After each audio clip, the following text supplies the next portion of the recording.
Okay, so we're going to show you a round. Um, as you can see, the green player has to go first. I'm playing green and I'm here at the top board. So first thing I have to do is choose one of these actions to perform. And some things to note. I know I have to make at least one match. So I know on all of these tracks, since I start with nothing, I need to make sure they're going to perform at least one time. And I know I'll have to have a wood in order to start wood production. And I know I'll have to have at least one chemical to start chemical production. So I'll end up with at least that minimum of one match. Um, so I'll go ahead and just take this match action here because I know I'll have to make one match. And I'm taking it from here because that's going to give me a stress. And in this case, a blue stress in the first round. And one of the things I want to do is manage my injuries and fatalities and quit because that affects my budget. And most of the game is about managing this budget and trying to squeeze as much out of it as you can. So if I can get this guy injured, I'll end up paying him less for the round. Now he is injured throughout the rest of the game, but that's another thing I just have to manage. So now it's Mo's turn in the first action round. Okay, looks like he's taking the wood action. Of course, that discards my token. He's going to have to resolve his, which is 2 plank moves, which he just performed. And he gains a wood. That's going to cost him $1. And then his token goes into his discard pile. Then we advance this to the next action round. It's my turn. So I'm going to take a wood action as well. That's going to cost me $1. And as you can see here, it's going to cause a stress. For this round, it's blue. And since the wood action is not tied to a particular department, I can apply that to any department I want. I'm going to apply that to the matches department there at the bottom. As you can see, right now, that's going to majority blue. That's going to cause an accident. But we'll see how it plays out by the end of the round. It's now Mo's turn. Oh, shit. Yeah. I did already forget about the player token movements. So from the first round, whenever I took this stress, I should have moved my token. And I can move them to an intersection or a street that's adjacent to my match factor here. So that first action would have moved me to a street, and I will choose this one. The second stress I just took whenever I took this wood action, you can see here that it moves me to a city block or a meeple intersection. So I'll go ahead and make that move now. I'll move to the meeple intersection here. That acquires this white meeple that I have to put in one of my higher areas. Again, in the higher area with the least number of meeples. So I'll just go ahead and start at the top and add it to that one. Okay, so now it really is Mo's action in the second round. Now that I'm caught up with the things I forgot to do as we went. So Mo's taking a chemical action. He's discarding my token. He'll have to resolve his, which is 2 moves in the green department, which is what he just did. He takes his chemical. It costs him $1. And then he'll discard his token. So now it's my action in the third action round. Oh. And so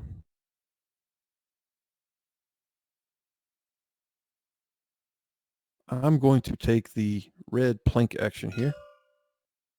That discards Mo's token. That resolves my token along with the action. So that's 1 plank move for the action card. And the bonus token gives me 2 more plank moves. So my plank guy is going to end up there. I'm going to discard my token. Now it's Mo's go.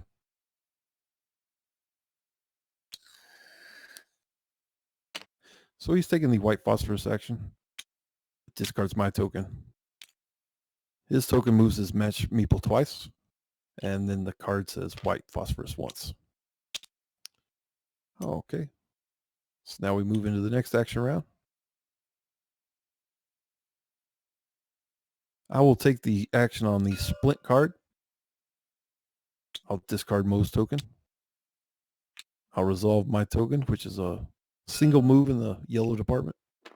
And then the splint action card gives me a single move in the green department. Then I'll discard my token. Now it's Mo's go. Okay, he said he's taking the plank action in red. So he moved his meeple up one. That's going to cause him a red stress in that department. And so he'll have to move his action token over in the neighborhood to either a city block or a street. He chose the city block with that default wood token on it. And now it's the second to the last action round, and then my turn. I'm going to have to take the chemical action. That's going to cost me $1. And I'm going to have to take one of these red stresses in the in any department. Since it was a chemical action, it's not tied to any particular department. So I will take that in the red department up here at the top. And then I'll have to move my action token in the neighborhood either to a city block or a street. And I will take that on a street and move it one space to the right here. So now it's Mo's go.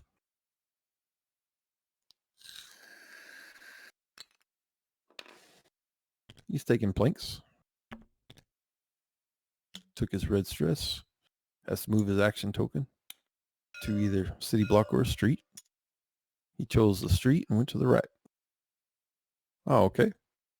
It's my final action. I'm going to choose the plank action as well. That's going to move my plank guy one space to the right and give me some red stress in that department. And then I'll have to move my token to a street or to an intersection. And I will move it to an intersection to my right, taking this white meeple. And I'll put that in this higher area here. Alrighty, now it's Mo's go.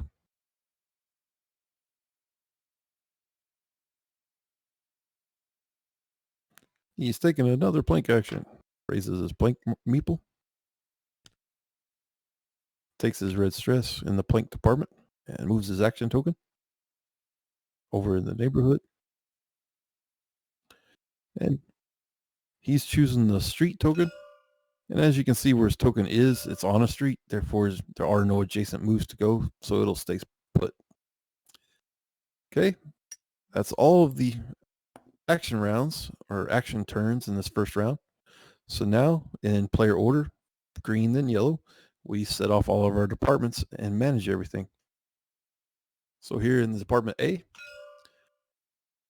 well, first I'll look at all the departments that only have a stress in the little squares and just go ahead and remove them because they won't affect anything.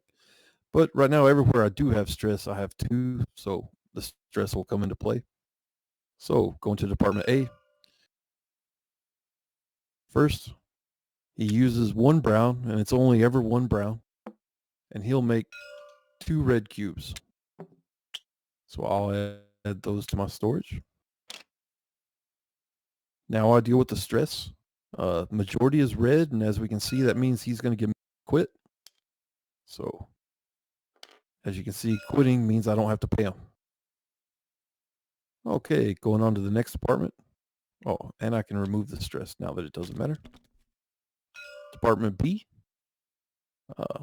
He'll turn up to his hex number in purples into yellows.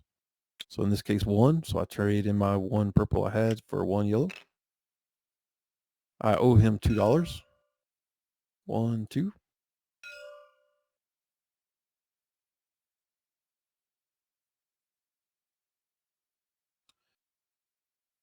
And that is that. We move on to the next department here.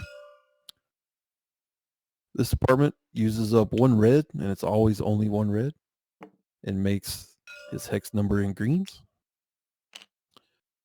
Then I owe the $1 in wages. And we move on to my final department. This person uses greens and yellows in pairs to make oranges. I do have a green and yellow, and he will be making 1, so I can use 1 pair to make 1 orange. And we look at the stress, it's majority blue, so that causes an injury.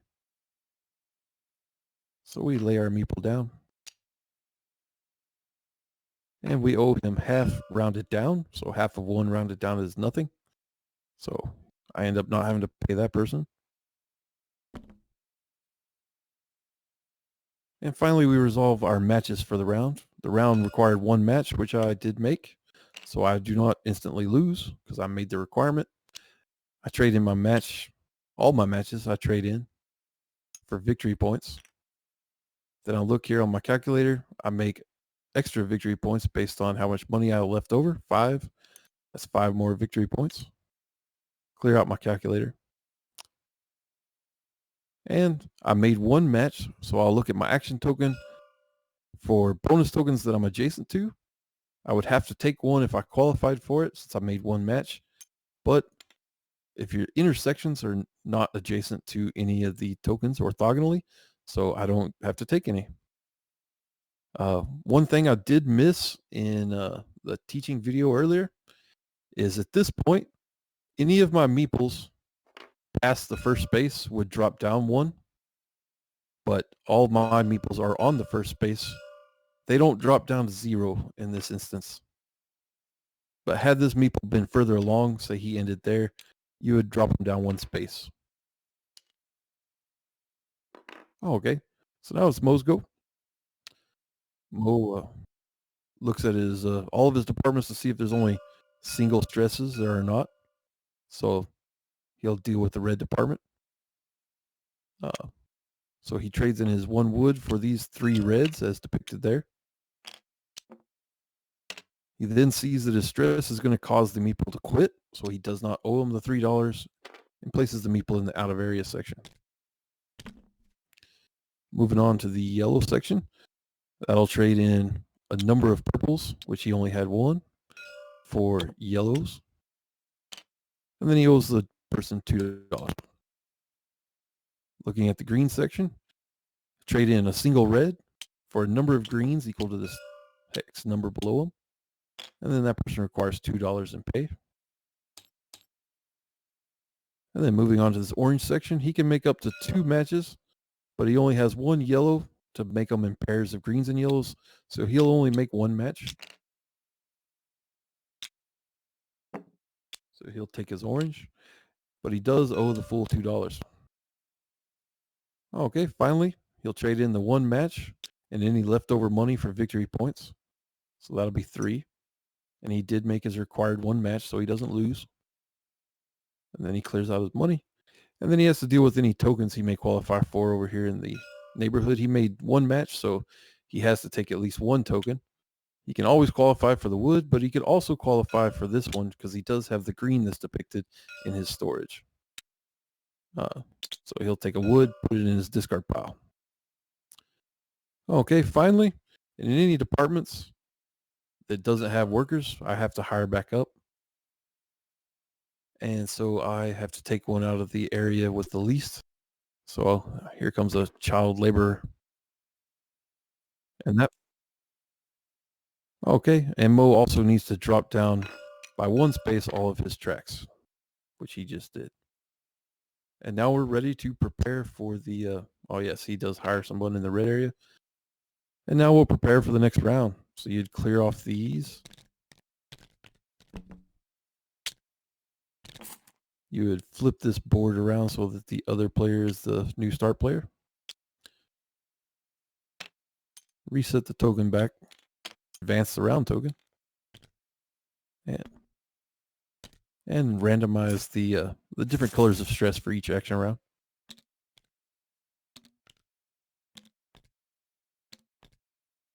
You'd also randomize the neighborhood destinations. Pull those out.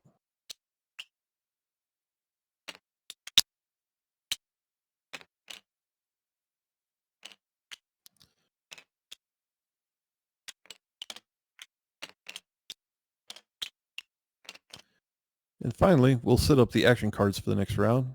As we can see here, it will be the white phosphorus action that does not get bonus tokens. First, we have to use up whatever bonus tokens we had left in our bag.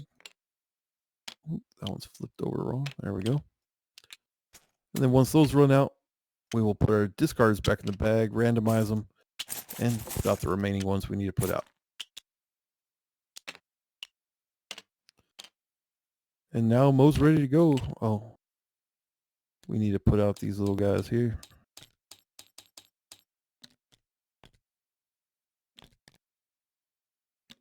And just putting out these little ones lets you track which player took what kind of stress in what rounds.